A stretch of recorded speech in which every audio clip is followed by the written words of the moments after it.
شهر رمضان الذي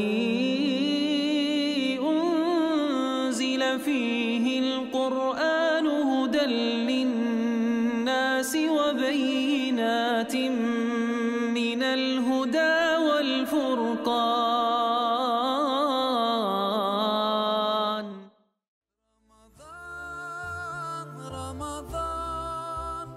رمضان يا حبيب رمضان رب العالمين والعاقبة للمتقين والصلاة والسلام على رسولنا محمد وعلى آله وأصحابه أجمعين أما بعد. Bugün mening to'xtalmoqchi bo'lgan tema intayin muhim bo'lgan bir tema ustida to'xtalmoqchi. Shunga aziz jamoatlarimizning bir diqqat bilan tinchab o'tirib turishini tuvanchilik bilan so'rayman. Chunki bu yerda so'zlangan, bundan ilgirki ustozlar so'zlagan temalarning hammasi muhim. Muhim emas temalar yo'q. Lekin men so'zlamoqchi bo'lgan tema bugunki anglaplam qopab ketadigan ya o'zimizning aqlimiz bilan bir tushuncha hosil qiladigan tema emas. Balki mushu o'rindan qopab ketib bo'lguncha eng azında bir yaxshi ishni men qilaman, bir yomon ishni men tark etaman deb o'zimizga ahd berib mushu o'rindan qopadigan amaliy hayotimizda tatbiqlaydigan bir temada to'xtalmoqchi. Bu haqiqatan muhim tema. Buni delil isbot bilan isbotlayman men tuvanda. Bu qaysi tema deganda al-axloq fil islam. İslamdagi musulmonning axloqi degan temada to'xtalmoqchi. Yuqori deganimdek bir bu nihoyatda cho'ng tema. Vaqt az, shunga buni muayyan yerlarga ishorat qilish bilan tamomlayman. Shunga buni tafsiliy to'xtalish uchun bunga bir qancha halaqalar ketadi. Buni ishorat bilan mushu 15 minut ichida tugatishga tirishaman. Jamoatlarimizningki to'g'ri tushunib, amaliy reallik hayotida tatbiqlashi uchun diqqat qilib anglab berishini so'rayman.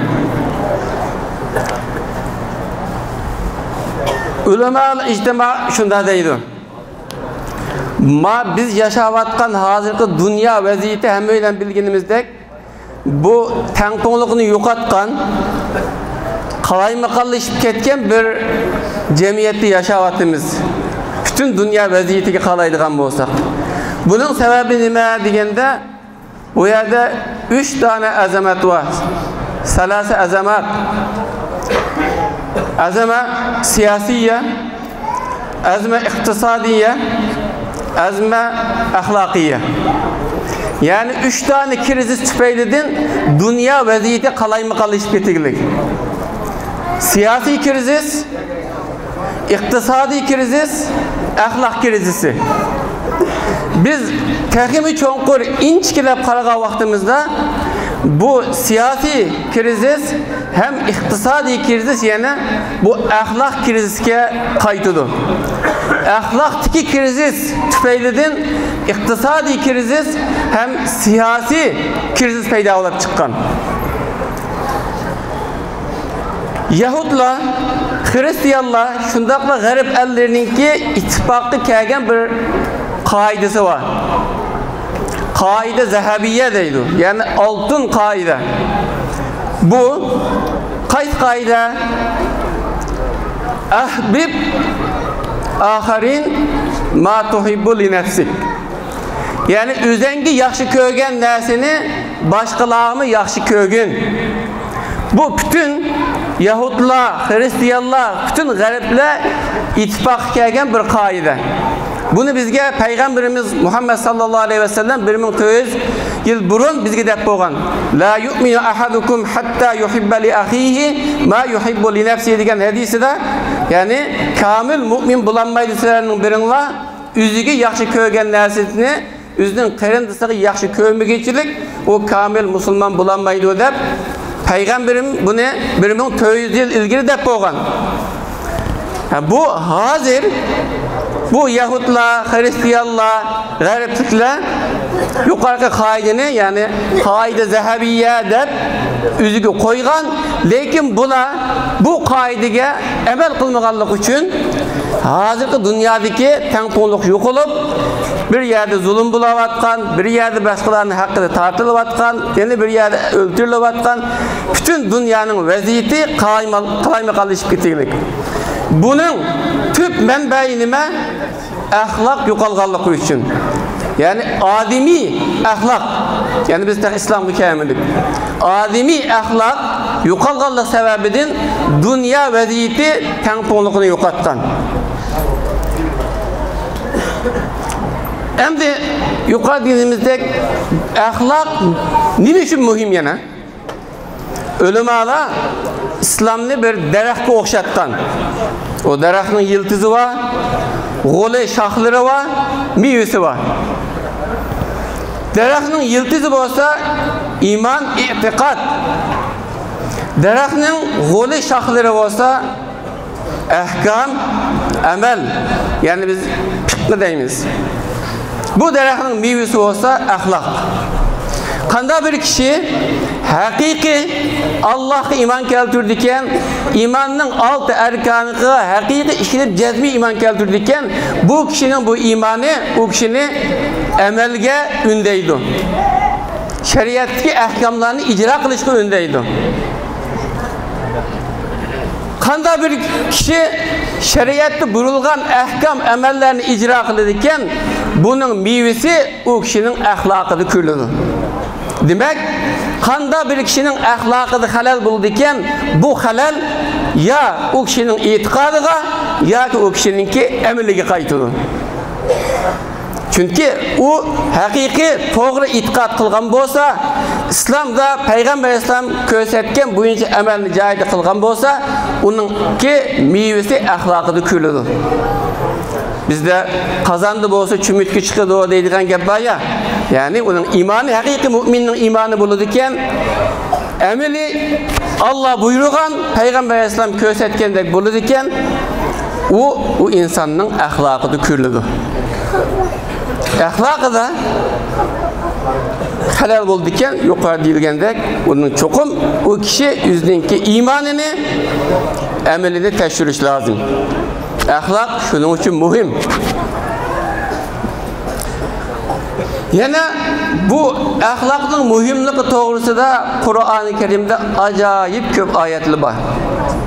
Bugün biz yukarıda qarilerimiz okup bergen ayetlerimi bir qancha ayet muş ahlak doğrusu dep ketdi. Şu ayetin qatarida mesela "Veylul lil mutaffifin ellezina izektalu alan-nas yastawfun" ahlak doğrusu kelgen ayet. Eşiddâ'u alel kuffâri ruhamâ'u beynehum. Ahlak doğrusu kelgen ayet. La yashar qawmun min qawmin asa yakunu hayran minhum. Ahlak doğrusu kelgen ayet. Ya eyyuhellezina amanu ijtanibu keseeran minez-zanni inne ba'dez-zanni ismun. Bu mu ahlak doğrusu kelgen ayet? Bu ayetin hemmisi bugün yukarıda qarilerimiz bizga yukarıda namazda okup berdi. Ahlakın yeni mühimliği Allah Teala Kur'an-ı Kerim'de "Veş-Şemsi" suresinde "Veş-Şemsi ve duhaha vel kameri izâ telâha" surenin ahirçilik 11 kasemni kıldı Allah Teala. Yani Allah yaratkan dünyadaki en çok üzünün mahlukatları bilen 11 kasemni kılıp bolgandan keyin "Kad aflaha men zekkaha" yani öz nefsini naçar ahlaklardan pakizlegan kişi nicat taptı ve bu ahlakının mühimliğine Allah Teala bu yerde işaret kıldı. Ahlak Müslümanın hayatında intayı mühim. Allah Teala Kur'an-ı Kerim'de Peygamberimiz Muhammed Aleyhisselatü Vesselam'ın sıfatıyla şundak deydi: "Ve inneke la ala hulukun azim." ey Peygamberimiz Muhammed sallallahu aleyhi ve sellem, sen acayip güzel ahlaklı isil peygambersen deb Allah'tır. Allah Teala süpetligin. Peygamber Aleyhisselam'ın süpetleydiğin nurgun alayetleri, nurgun süpetleri beydi. Lakin Allah Teala bu yerde Peygamber Aleyhisselam'ın ki isil ahlakını süpetledi. Peygamber Aleyhisselatü Vesselam'ın ki peygamber kılınıp evetişteki gayımı isil ahlaklarını tuluklaş. Peygamber Aleyhisselam hadisindeydi. İnnemâ bu'istu li utemmime mekârimel ahlak. Men isil ahlaklarını, güzel ahlaklarını tuluklaş için peygamber kılıp evetildim dedi. Peygamber Aleyhisselam bu'istu li utemmime uallimet tevhid demedi. Yani tevhid en mühim. Lakin Allah Peygamber Aleyhisselam bu hadisinin dedi, güzel ahlaklarını mükemmelleştiriş, tuluklaş için peygamber kılıp evetildim. Yani benimki peygamber kılıp peygamber bulat kirişimdeki gayımı güzel ahlakını berpa kılış. Şu ulemalar, hadis ulemaları şundak deydi. Peygamber Aleyhisselatü Vesselam sözlegen bütün hadisinin 3'ten 2 kısmı ahlak doğrusu kelgen. 3'ten 1 kısmı başka akide, ahkam doğrusu kelgen. Yani bu mu İslam'daki ahlakın ne kadar mühimliğine işaret kılıdı. Ahlak intayın mühim. Ne için? Nurgulluğun vaziyetler bulavatıdı. Cemaatlerimizin nurgullarımız bu vaziyetini yaxşı anlap, bunun ağan paydını emili hayatımızda, reallıkımızda emilleştirirken buluşumuz mümkün. Lakin bazılarımız için anlap kapıp ketken buluşumuz mümkün. Lakin kaysi bir ustaz, kayında bir şahıs bire yaxşı emel, yaxşı ahlakını üzünün emeli, hareketi bilen ahlak bilen körsülüken bu sözlügendin fevkalade Allah'ı derecede tesir kılıdı. Hemimizki məlum boğunudek Peygamber Aleyhisselatü Vesselam Hicriyanın 6. yılnisi birimin tövü sahabesi bilen Mekke'ye hacı kelgen. Hacı kelgen vaxtıda müşrikler Peygamber Aleyhisselam'ını Hudeybiye dige yerde aldığı çıkıp tutup Mekke'ye kirgili koymagan. Şu anda Peygamber Aleyhisselam müşrikler bilen tohtam tüzüp o yılisi kayıp gittiğin, kire yılisi kirdiğin, bunun tefsilatına girmeyimiz bir tohtam tüzgen. Müşahede Peygamber Aleyhisselam'ın kılgan bir işi var. Yani Peygamber Aleyhisselam'ın Mekke'ye kirgizmi geldik için Peygamber sallallahu aleyhi ve sellem üzülürüden billi epkegen kurbanlık hediyesini sahabelara yani müşahede buğuzlanlara da buyurdu. Bunu buyurduğundan keyin sahabeler cim durup bunu icra kılmadı. Çünkü o hediyenin buğuzlaştığının ornu asli Mekke'ydi ya.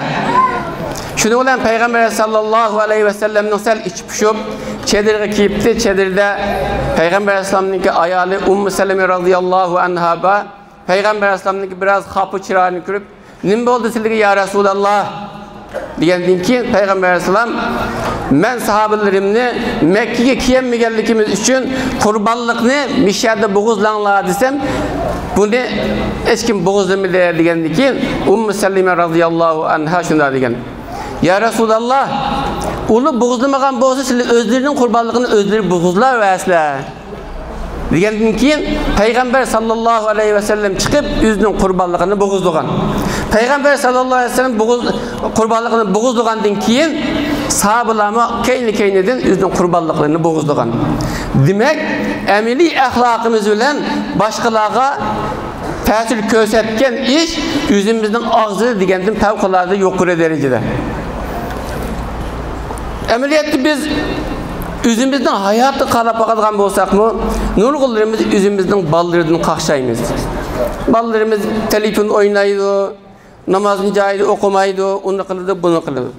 Biz şu ballarımızga ameli tesir körsətkidek nima iş qılalıdık?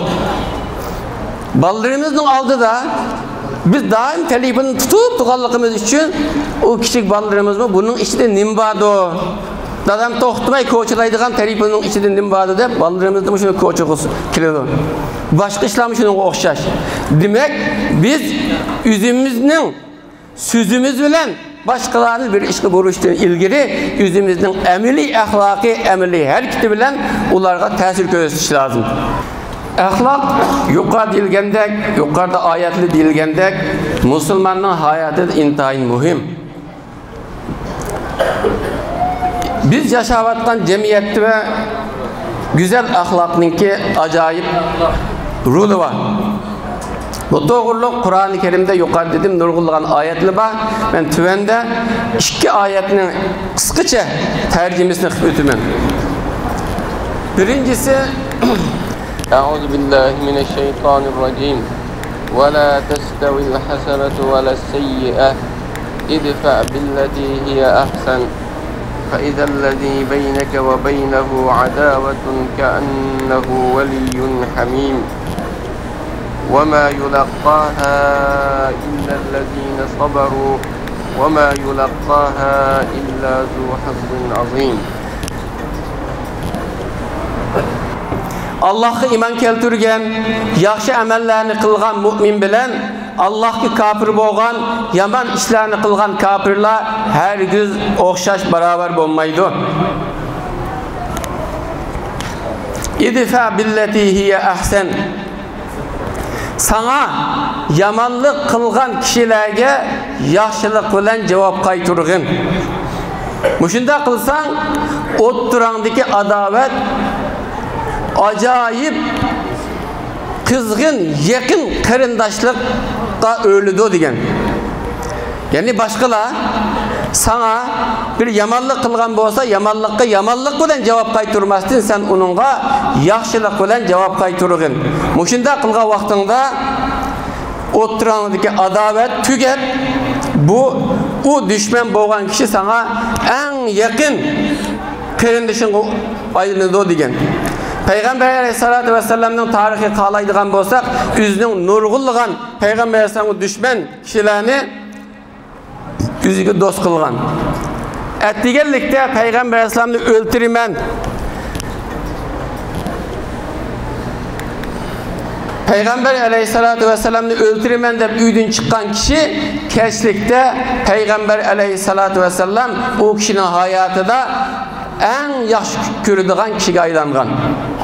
Bunun qatarıdan Sumame degen bir kişininki kıssası var. Vaqt itibariyle onun tefsilatına girmeyimiz. Bu ayetin ahirisi nimdeydi? وَمَا يُلَقَّاهَا إِلَّا الَّذ۪ينَ صَبَرُوا وَمَا يُلَقَّاهَا إِلَّا ذُو حَظٍ azim. Muşunda işini, yani sana birisi düşmanlık kılsa, bu düşmanlıkke yamanlıkka, eskilikki, yaxşılık bilen cevap kaytırıdığın bunda işini kılanmaydı. İlla kim kılalaydı? Es-sabirun. Sabri bilen süpetlengen kişi kılalaydı deydi. Sabri bilen süpetleniş acayip katlı süpet bu. Allah Teala yeni bir ayette innema yuvaffes sabirun ecrahum bi gayri hisab. Muşa ayetin tefsirisi de ölümeler deydi. Allah Teala'nın cennetteki hesapsız kişidiğin kişilerin katarıdın es-sabirun. Yani sabır kılgıçılar kıyamet günü hiç kanda hesapsız Allah'ın cennete girip gidiyor o degen. Yani muşunda yamanlıkta yaxşılık bilen cevap kaytırdığın kişiler bula sabirullah kılalaydı bunu. Yani ikinci bir kişi kim kılalaydı? Ahiretin hakiki çok katlı nesibi ilişken kişiler an kılalaydı deydi. Eğer biz muşu ayetini emeli hayatımızda yaşavatkan cemiyetimizde emeliyetimizde tatbiklaydıgan olsak nurgulluğun müşküller, nurgulluğun habırlıklar hal olup gelirdi cemaatler. فَبِمَا رَحْمَةٍ مِّنَ اللّٰهِ لِنْتَ لَهُمْ وَلَوْ كُنْتَ فَضًّا غَلِيظَ الْقَلْبِ لَانفَضُّوا مِنْ حَوْلِكَ فَاعْفُ عَنْهُمْ وَاسْتَغْفِرْ لَهُمْ وَشَاوِرْهُمْ فِي الْأَمْرِ فَإِذَا عَزَمْتَ فَتَوَكَّلْ عَلَى اللّٰهِ إِنَّ اللّٰهَ يُحِبُّ الْمُتَوَكِّلِينَ. Bu ayet Peygamber sallallahu aleyhi ve sellem'e Uhud gazvetinden keyin düşken. Uhud gazetede, yani 2 gün ilgiri Uhud gazetede ustazların biri nayeti yaxşı toxtulup ötdi. Uhud gazetede Peygamber sallallahu aleyhi ve sellem urullaştırıp koygan sahabeler tağı üstüge Peygamber aleyhissalatu ve sellem'nin buyruğuga xilaflık kılıp Peygamber aleyhissalam ularını kanda bulaştığını kat'i nazar men şunu demekçe tağdın düşmanlar dese Peygamber aleyhissalam'ın buyruğuga boysunmay bu sahabeler tağdın düşüp ketken. Şu sebep bilen Müslümanlığa fevkalade çoğun mağlubiyet yüzlengen. Hatta ki Peygamber sallallahu aleyhi ve sellem çiçip ketken, menizleri zidi olgan, hatta Peygamber aleyhissalatu ve sellemni ülep ketdi degen habermi taqalgan. Muşunçu ula çoğun hatalıkını ötkezgen bozumu sahabeler Peygamber sallallahu aleyhi ve sellem onunla hiç kanda malamet kılmagan. Febima rahmetin minallah linte lehum. Yani Allah Taala tarafından kelgen bir rahmet bilen nayeti yumuşak bilen muamele kıldın sen ulağa deydi Allah Taala. Yani bu yumuşaklık insan üzü kılalaydıgan iş emesken. Yani Allah beğen kişide an başkalarına yumuşaklık kılalaydı iken. Çünkü biz Müslümanlar kırındaşlarımızga yumuşak güzel muamele kılışını Allah Taala'dan tileş lazım. Eğer senin kalbin katı, kopal, turplam açıklanıp kaldığın bunda boğan bolsan, etrafında kişiler bunda uyuşmaktı. Ular hemisi taraflar kitip kalattı. Sen şu yumuşak muamelen bilen bütün kişilerini etrafında cugladın. Ularını keçirip attın. Ularınki kılgan hatalıkıga Allah Taala'dan mağfiretliligin ve ular bilen maslahatleşke tegişlik işlerde maslahatleşkin. Eğer bir işni kılışqa irade kılsan Bismillah deb o işni kılgın Allah tevekkül kılgıçılarını yaxşı görüdü degen. Eğer biz yukarıda tercümesi kılıngan iki ayetni ameli hayatımızda tatbiqlaydigan bolsak biz aramızdaki nurgun müşküller hal olap ketidi. Cemaatler hemmimiz bilimiz bu mescitte 2 yıldan beri nurgulgan ustazlar, nurgun kıymetlik ve nasihatlerden qilib kelayotydy. Aldınqı 2 yılda hatta ki biz haqiqi islami qarindosh bir jamiyat barpo qilamiz deb mushu mescidning o'zida Allah'ın rızalığını izlep İslami qarindosh bolduq. Bu qarindoshma ağzıda şundan bu qılgan iş emas. Bunun ameli hayatımızı bunu tatbiq qilishimiz lazım. Yani bunu şu güzel ahlakımız bilen özümüzün qarindoshlarimizni özara keçirip ötäleydigan, ular bilip bilmey hatalık qılsagan bolsa onunga biz yaxşılık bilen cevap qaytıradigan muşunda ahval bizning alımızda buldu iken biz güzel bir hayat barpo qilamiz. Bundan başka yukarı deyilgendek Peygamber Aleyhisselam sözlegen hadisinin 3'ten 2 kısmı ahlak doğrusunda. Peygamber Aleyhisselam hadisinde kıyamet günüsü insan bendininki en ağır mizanda bulunduğun ameli güzel ahlak degen. Yani cennetke apırıdığın birden bir asan yol nime? Terkul aza bezlun neda deydi. Yani başkalarına eziyet bir işte terk etiş. Kayısı türlü bolsun. Meyli tilimiz bilen, meyli hareketimiz bilen, meyli işaretimizden kanda şekilde bolsun. Etrafımızdaki kırındaşlarımızga eziyet bir işte terk etiş lazım. Bezlun neda?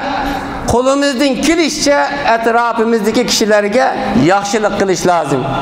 Bu cennetke apırıdığan birden bir en asan yol cemaatlerimiz.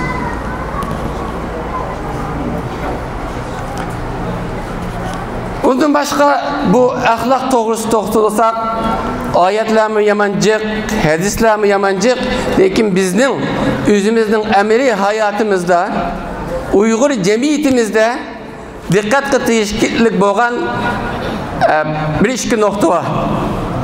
Bunun birincisi biz hemmimiz Peygamber sallallahu aleyhi ve sellem'ni yaxşı göremiz. Peygamber sallallahu aleyhi ve sellem bizning örnekimiz. her qandaq işdə Peyğəmbər sallallahu aleyhi ve sellem'e ergişimiz. Şunda boğan iken biz Peyğəmbər sallallahu aleyhi ve sellem'nin hayatını tuluq tekrar oxup çıkış lazım. Birincisi bu noktadan Peyğəmbər sallallahu aleyhi ve sellem'nin ailesideki ahlakı. Peyğəmbər sallallahu aleyhi ve sellem ailesi de qanda ahlaklıktı. Bunun için bir iş hadisini okuyduğumuz. Peyğəmbər sallallahu aleyhi ve sellem için deydi: "Hayrukum hayrukum li ehli ve ana hayrukum hayrun li ehli." Sizlerinin en yaxşınla öz ehlige, ayalığa, balavaqlığa yaxşılıq qılğanınla bu sizlerinin en yaxşınla. Men sizlerinin yaxşınla. Tabii ki Peyğəmbər sallallahu aleyhi ve sellem seyyidul beşer. Bütün insaniyetinin ki hocası. Deydi ki men ehlimge sizlerinin için en yaxşılıq qıldığan kişi degan. Yeni bir hadiste sahabelerden birisi Ayşe radıyallahu anhadan Peygamber Aleyhisselam'ın ki sirtki ahvalini hemmeyle biledi. Ailesi demiş kıtkanto de bunu bir bilgisi gelip Ayşe annemizden Peygamber Aleyhisselam öyle bizden ayrılıp üye geçirip ketkendiği için Peygamber Aleyhisselam demiş kıldı degende Ayşe radıyallahu anha şunda cevap vergen. Öyle Peygamber Aleyhisselam öy ehlinin hizmetini kıttı dedi.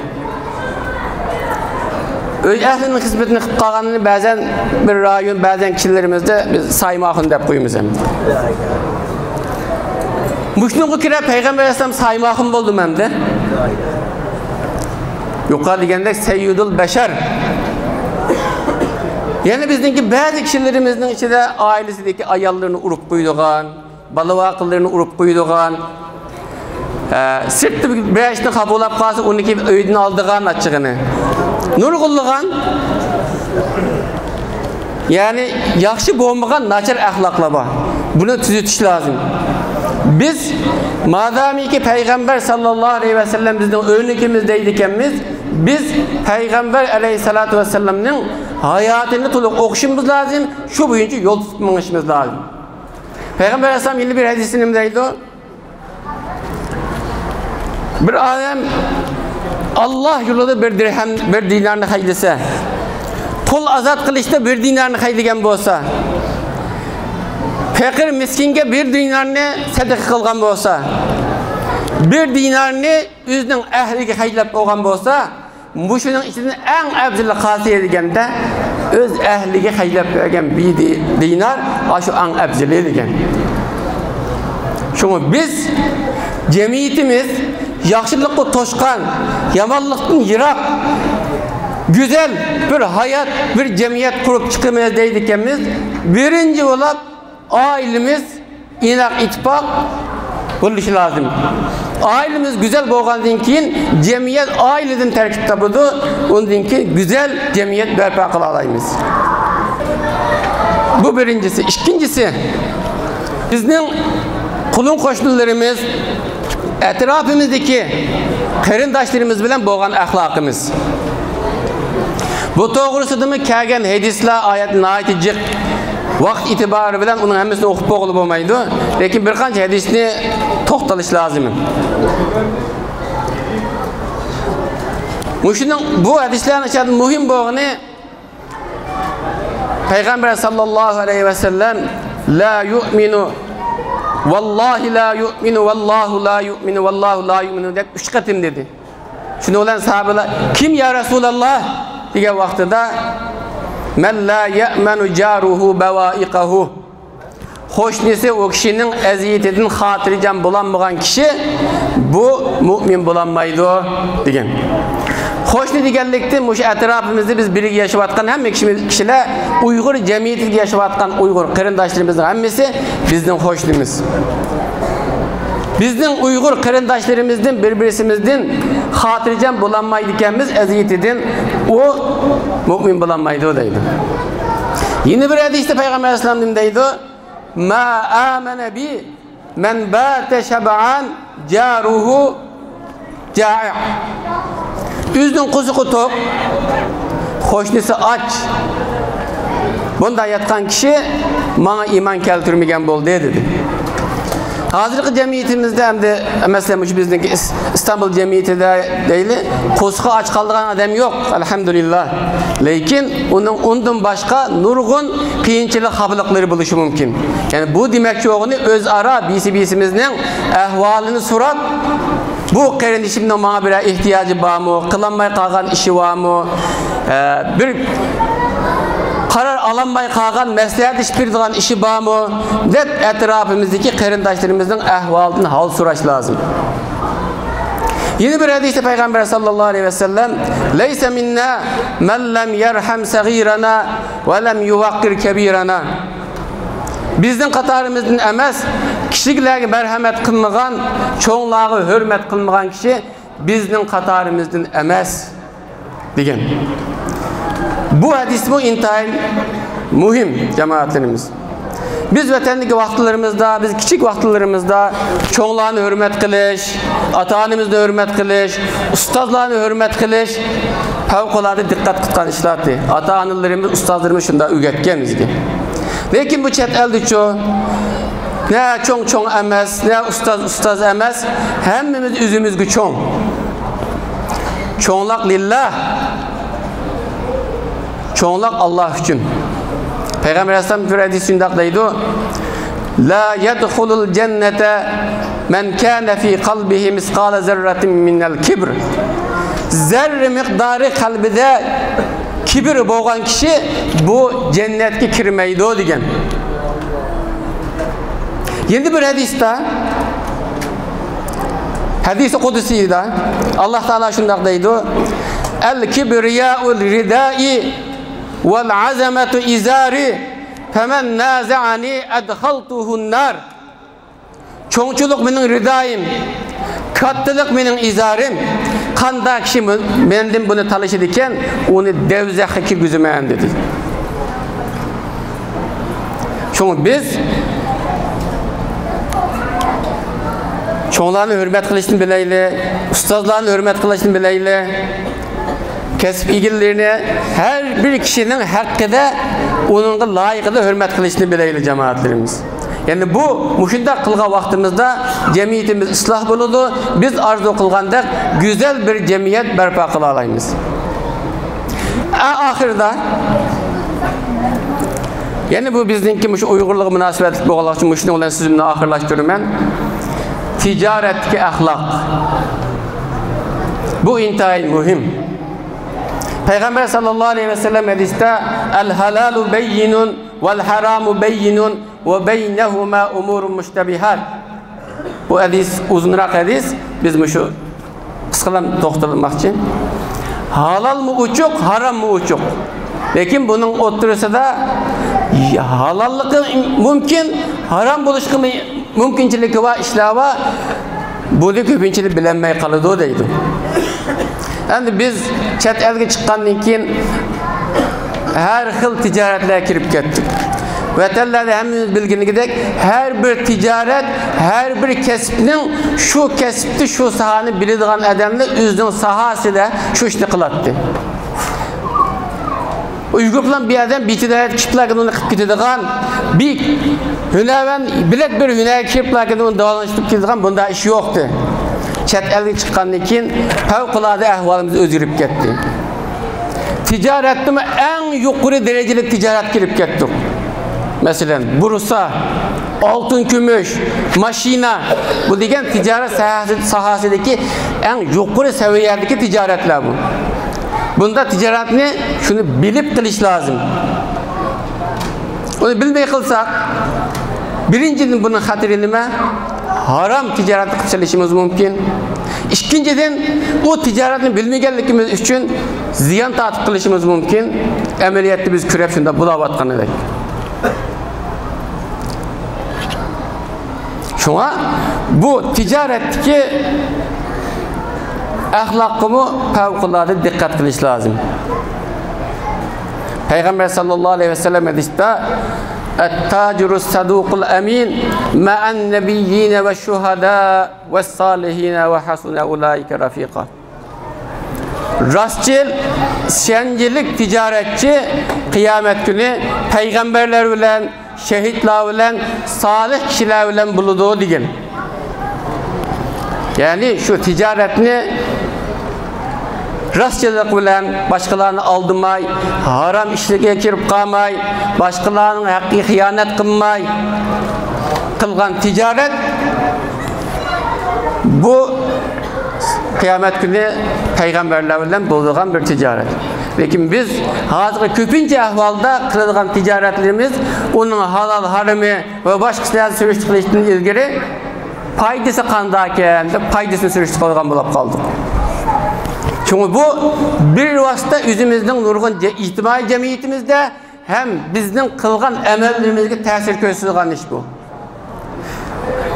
Muşu münasebetiyle biz Ramazan kiygendiğinden tartı hazırlıkça bizden nurgulgan Allah'tan tileydiğen tileklerimiz oğandıkın tohtumay dua kılıbatımız.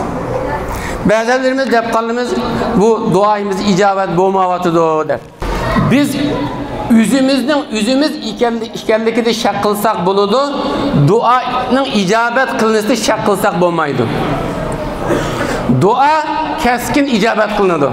Çünkü Allah Teala Kur'an-ı Kerim'de dedi. Fed'uni estecib lekum. Dua kılınlar, men icabet kılımen dedi. Bu uçuk Kur'an-ı Kerim'in ayeti. Ondan başka nurgun ayetli var, hadisli var. Duayımız çokum icabet kılındı. Yani üç yıl şekilde icabet kılındı. Birincisi derhal yani malum vaktin Allah Teala icabet kılındı. İkincisi biz Allah Teala'nın başka bir nesini tiligen bolsak bizni hemmedin yaxşı biladigan Allah başka bir nesi bizim menfaatimiz için yaxşı bolgan bolsa onu Allah bizge başka nesini beredi. Mesela biz Allah Teala'nın köp mal dünya tiligen bolsak bizning ahvalimizni bilgen Allah ya salih balı salih perzent beredi ya kendi salih ayal beredi. Bu bizge yaxşı olsa. Bu mu duayımızın icabet kılınganı? İkinci türü. Üçüncü türü şu, eğer hayatı dünyada icabet kılınmaya kalsa duayımız ahirette Allah Teala buna katı ecir verir. Yani duanın icabet buluşu keskin. Lakin icabet kılınışlı toskulluk kılıngan en haterlik mühim bir nersi var. Onun bolsa yemekimiz, içimimiz, kiyimimiz halaldan buluş lazım. Yani kesbimiz halaldan tepişimiz lazım pulunu. Halal neselerini istimal kılışımız lazım. Yani biz yukarı değil dep öttüm. Xuddi hazır biz yazıvatkan cemiyette nurgun krizisla iktisadi, siyasi, ahlaki krizisla boğandak acayip mürekkep bir zamanda yaşavatımız ki ticaretlerimizde dikkat kılmasak haram alışıp kaldıgan. Yemek içmek sahası da obdan dikkat kılmasak işkimizden aldı da haram nesile var. Biz devamlı elim setim kıldığan dükkanların hemmesi de haram nesile var. Onları istimal kılışımız mümkün. Bu sebepten şu duayımız icabet kılınmaydı. Çünkü biz duayımız icabet kılınışı için yemeklerimizge, içmeklerimizge dikkat kıldığı vaktimizde Allah Teala duayımızı çok icabet kıldı. Sözümü işareti ahırlaştırıyorum. Bu ahlak yukarı men degендek ahlak deyimiz fevkalade çok timi boğallık için yani noktalar işaret kılış bilen öttüm. Bunu konkret tefsiri toxtuluş için netçe halka ketadigan bir tema bu. Şu Allah Teala hemmimizni güzel ahlaklı Müslümanların katarından kılsın. Allah hemmimizni Leyletul Kadri'ge muvaffak kılsın. Ve ahiru da'vana elhamdülillahi rabbil alemin.